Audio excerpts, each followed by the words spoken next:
Hello ladies and gents, welcome to CG Reacts, and this is why is Iran terrified of US's mother of all bomb? Massive Ordnance Air Burst. That's the name. That's why the nickname is mother of all bomb, right? So this is like I think it's a mile diameter. Is it a kilometer diameter? I don't know. But the explosion diameter of this is like a mile or something. That's how huge this is, right? I don't know. US might use this going forward if US continues, campaign, because right now it's mixed messages. There is certain agreement. Iran says that USA have agreed to certain demands of Iran. It could be the flag stock because they can't look weak. So it could be one of those, and maybe a deal is close, maybe. But there's also talk of US Navy sending a lot of warships for a blockade that is already in effect. So it's like, is blockade increasing? Is it? I don't know what's happening. But it's going to be interesting. Let's do this one. All bombs. Just hearing this name is enough to make anyone shudder. After all, this isn't just another weapon in the US military arsenal. It's a terrifying force of destruction, one of the deadliest bombs ever built. There are nations around the world that are well aware of its power. They know what happens when this bomb drops. They've seen it. But for Iran, the fear cuts even deeper. Why? Why is Iran in particular terrified of this bomb? What is it about this monstrous weapon that keeps Iranian leaders awake at night? Keep watching to find out. The fear surrounding this bomb isn't just about its name. It's rooted in its raw power. While it's referred to as the mother of all bombs, that isn't the device's official name. It's officially known as the GBU-43B Massive Ordnance Air Blast, or simply the MOAB. Doesn't quite have the same punch, does it? Well, the ominous nickname actually came from Iraqi President Saddam Hussein, who once spoke of the mother of all battles during the Gulf War. But now the US military has taken that phrase and bomb technology to a whole new level. So what is the— Wait a minute, so Saddam said mother of all battle, and America's like, how about mother of all bombs? And bam. Mother of all bombs. The MOAB is a large-yield bomb developed by Albert L. Weimorts Jr. from the Air Force Research Laboratory. Despite what its name might suggest, the MOAB isn't a nuclear device, which is crucial to understand. Why? Well, because MOAB is frequently lumped— If that was nuclear device, oh my god. If that size of a missile was a nuclear device, imagine the yield. Oh my god.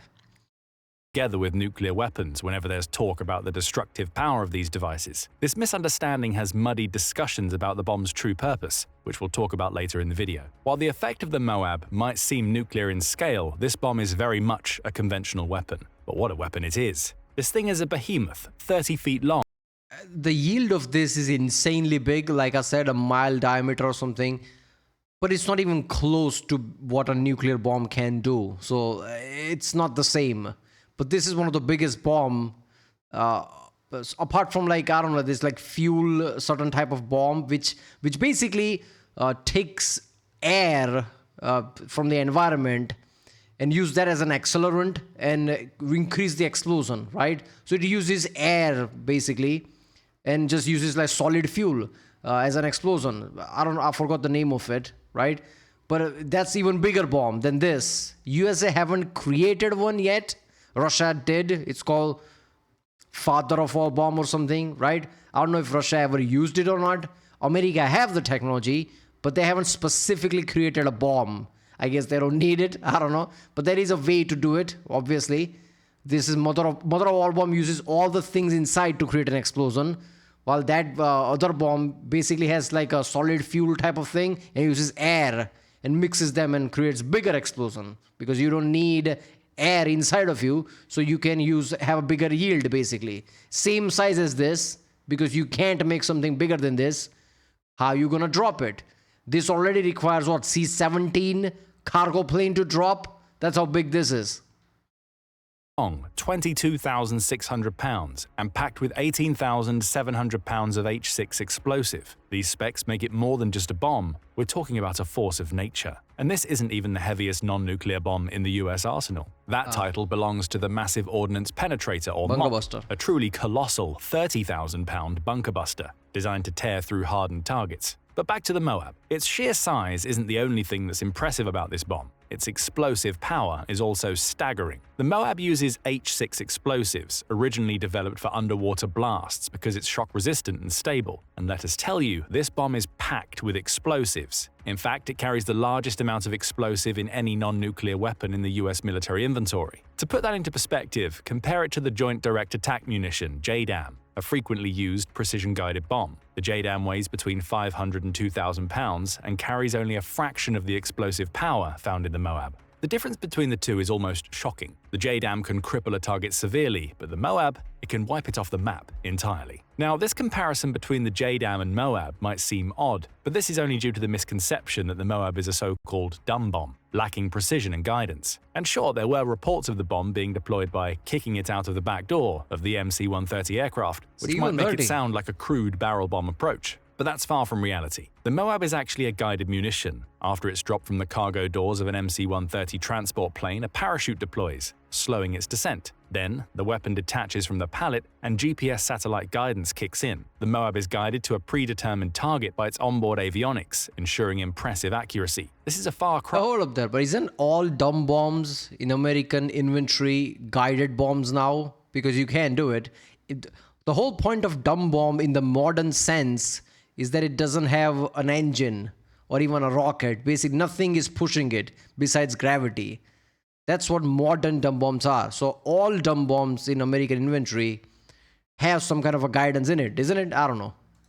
From the days of the so-called daisy cutter bombs, unguided bombs used in Vietnam that created massive blast zones without any precision. The MOAB, on the other hand, has it all: the explosive force and the accuracy of modern guidance systems. It's no longer about random devastation, it's about surgical, controlled destruction. The bomb is stabilized by 4 grid-like fins and glides to its target, ready to unleash its power at the exact location and the exact moment it's needed. But what are the locations targeted by the MOAB? Well, the MOAB is designed to strike certain types of targets, mostly located in hard-to-reach places. Think of underground facilities and deeply entrenched tunnel systems. However, this leads us to another common misconception about the MOAB, that it's a bunker buster. No, the MOAB isn't a penetrator, which means it won't drill through rock or hardened concrete. Instead, this device is an airburst weapon that detonates above the surface to maximize its destructive radius. This makes it ideal for softer or medium resilience targets like canyon floors, mountainsides, or the rugged hideouts that enemies might build deep within cave systems. Just imagine a bomb descending into a canyon or toward the mouth of a cave. When it explodes, it sends an immense pressure wave crashing into every crevice, engulfing anything and anyone within reach. Now, in terms of coverage, it's not quite the same as a high-altitude bomber mission. Heavy bombers like the B-52 or B-2 can cover far larger areas by dropping multiple smaller 500 to 2,000 pound bombs, thus blanketing a target. During the Vietnam War, for example, the US Air Force conducted over 10,000 of these bombing raids using B-52s. During a typical raid, 2 groups of 3 aircraft would drop around 168 tons of ordnance, raining terror on an area 1.5 by 0.5 miles. The explosive force of a single raid was equivalent to 10 to 17 MOABs. But the MOAB was never intended to replace those types of.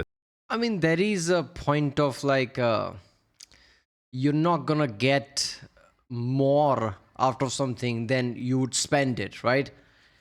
With MOAB is kind of like that, because like he said, you can have something like a B-2 or a B-1 drop multiple bombs and have a similar result of a MOAB, but creating MOAB is annoying, and obviously transporting it is also annoying. So USA probably uses a strategy of using smaller bombs like JDAMs, but multiple of them. But there are instances where you need just one big bang to just like wipe things off. MOAB would be instrumental there. Because like I said, and also like psychological warfare, if you use MOAB, that sends a message. That is like a terrifying sight, right? So it's a mile of like a destruction. Just imagine, visualize the mile. Visualize that you're standing on top of a skyscraper or something and you're looking at a mile.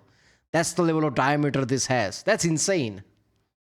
Attack. It was always created for precision on a grand scale. delivering destruction over a focused area in one catastrophic blast, the kind that would be wasted on an open battlefield but devastating in enclosed environments. This brings us to another crucial use of the MOAB: psychological terror. You see, the MOAB's massive mushroom cloud mimics the notorious, haunting image of a nuclear detonation, a visual designed to shock and intimidate. During its development in 2003, which we'll also discuss in a bit, the MOAB was prepared as a psychological tool for potential use in Iraq, where the US intended to intimidate troops and break enemy morale. In this regard, the MOAB developers took cues from the infamous 15,000-pound BLU-82 bomb used in Vietnam and later in Afghanistan to devastating psychological effects. Seeing the impact the so-called daisy cutter had on terrifying adversaries, military strategists set out to create an even more powerful tool for psychological warfare, and they— Yeah, I'm not gonna lie, I'm surprised USA didn't use this in Iran, right?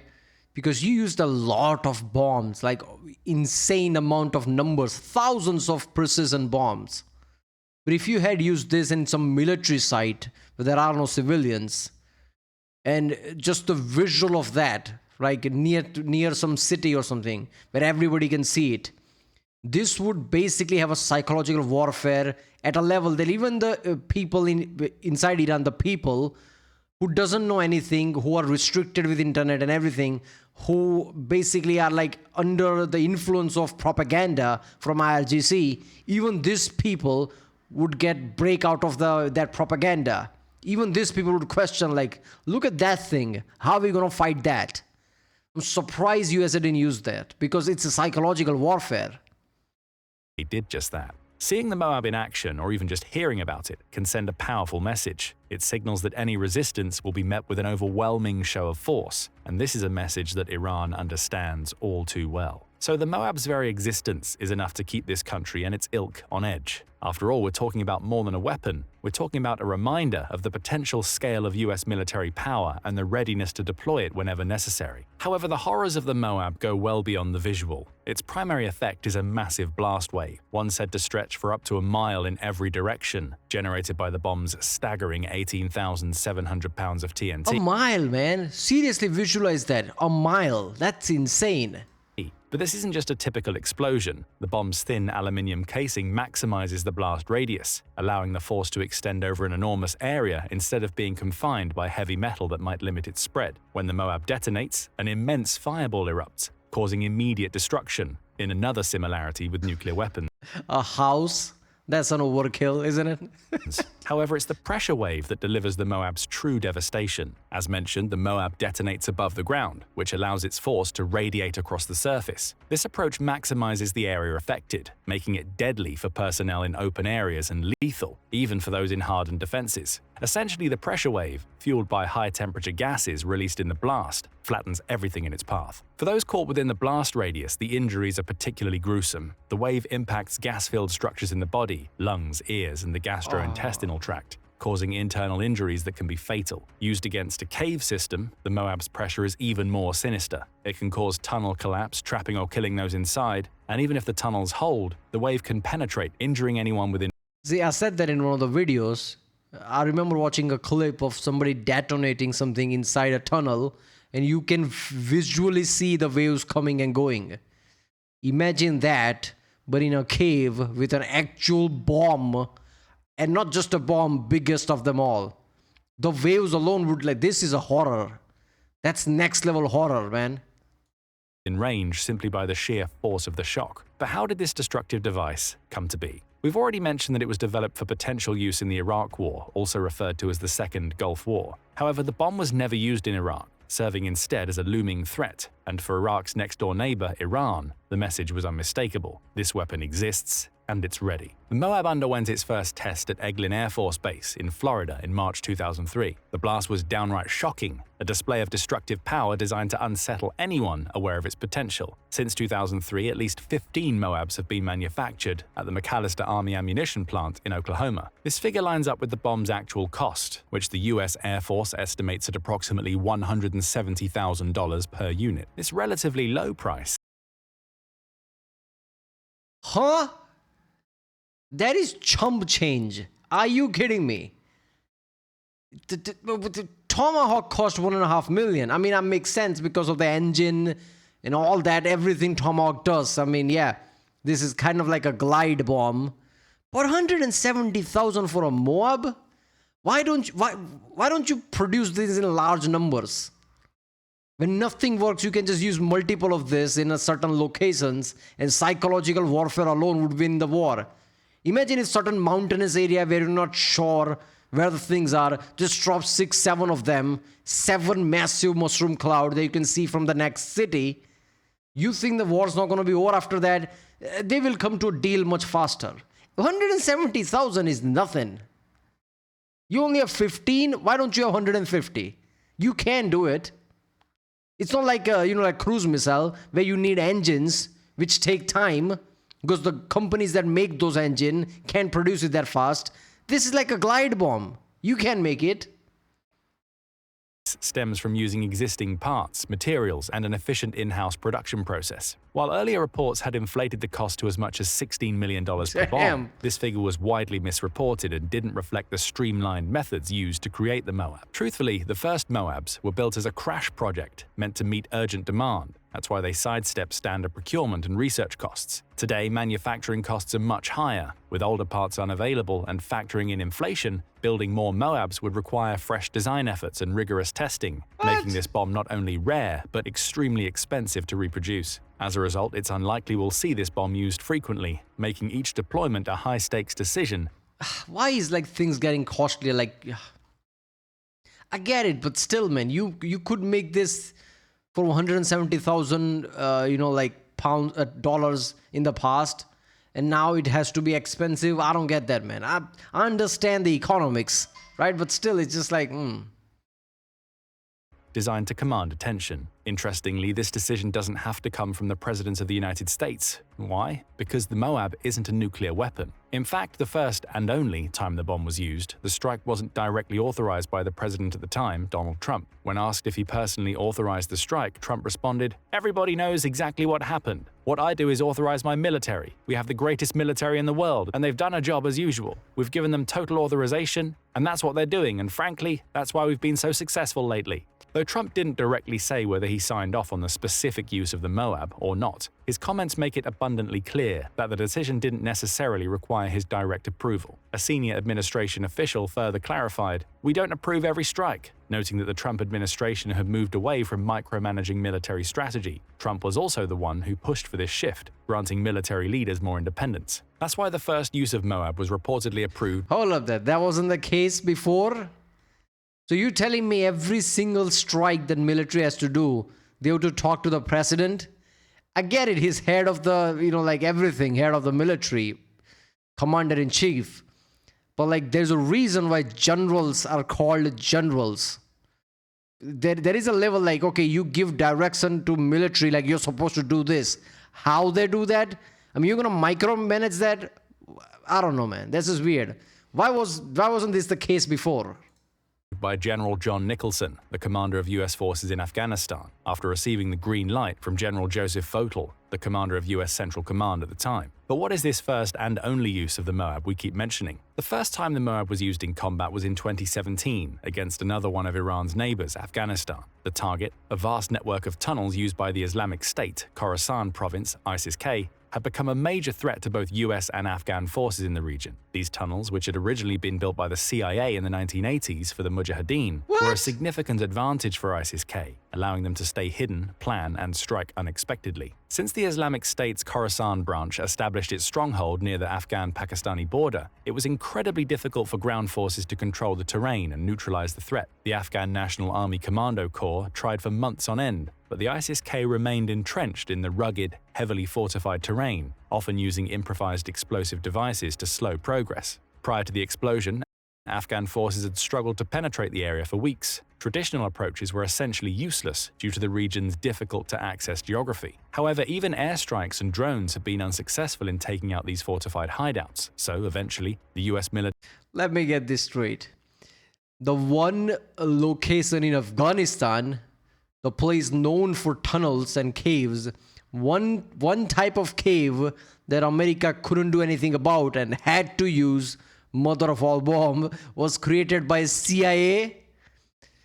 Only America could create something that they can't destroy it and have to use the biggest bomb of them all. This is insane. So only instance of the biggest bomb being used is against ISIS, not some country, not some military conflict, not in Iraq, but ISIS. All right. Military turned to its ultimate weapon at the time, the MOAB. The mother of all bombs was dropped on the rugged mountains of Achin district, Nangarhar province, on April 13th at exactly 7:32 p.m. local time from the rear cargo door of an MC-130. The explosion was unlike anything most had ever witnessed. Afghan residents nearby reported feeling the earth shake as if an earthquake had struck. This is precisely how an Afghan soldier driving toward the targeted area described it, saying, "The explosion felt like a big earthquake, even in the surrounding districts. The blast itself was so powerful that it lit up the It technically it caused a mini earthquake, probably. sky with a massive fireball, and the ensuing mushroom cloud could be seen for miles. As for the sound, the locals described it as the biggest blast they'd ever heard. One local man recounted, "I've grown up in the war, and I've heard several kinds of explosions through 30 years. Suicide attacks, earthquakes, different kinds of blasts. I've never heard anything like this." Now remember how we said that ISIS-K became a threat to Imagine nuclear bomb. Imagine that power. Oh my God. Afghan soldiers as well. Well, the Afghan troops were actually in on the strike, working closely with US Special Forces to ensure its precision and effectiveness. Local tribe elders were also warned to evacuate civilians ahead of time to minimize any collateral damage. Essentially, the MOAB strike was a joint effort between the US and Afghan forces, who also moved in to clear the area together in the aftermath of the explosion. But what was the aftermath of the explosion? Well, for one, the system of tunnels and caves used by ISIS fighters to move around freely and target US military advisors and Afghan forces in the area, as Trump's spokesman Sean Spicer put it, was obliterated. This was of the utmost importance, as defeating ISIS, according to Spicer, meant denying it operational space. And that's what the MOAB did. The MOAB also took out the ISIS militants hiding in the tunnels. Now, after the massive explosion, casualty reports were a bit of a moving target, with figures increasing over time as more information came in. On one side, the Afghan army proudly reported that 94 ISIS-K militants were killed, including 4 high-ranking commanders, with no signs of civilian casualties. This was, of course, the official narrative from the Afghan army, which has every incentive to downplay civilian loss. However, the situation wasn't so cut and dry. On the other side, a local Afghan parliamentarian, Esmatullah Shinwari, painted a different picture. Locals, he claimed, reported the tragic death of a teacher and his young son, both caught in the blast's wave. Residential buildings as far as 1.5 miles away also suffered damage from the blast. As the days went on, more casualties were reported, with This is why you don't hear about MOAB being used. I get comments all the time. Why wasn't MOAB used? Why wasn't rod from God not being used and things like that? This is the reason. This is Afghanistan, which is not densely populated the way Iran is. You've seen Iran cities in Iran places. If you use MOAB, you're going to have much higher civilian casualties than anything else. This is why US doesn't use the MOAB. MOAB can only be used in very remote mountain areas where there are massive bases, which US can use to just obliterate the whole area. If you find targets like that, sure, and probably US will use it if this thing goes on. But like there are places where you just can't use it.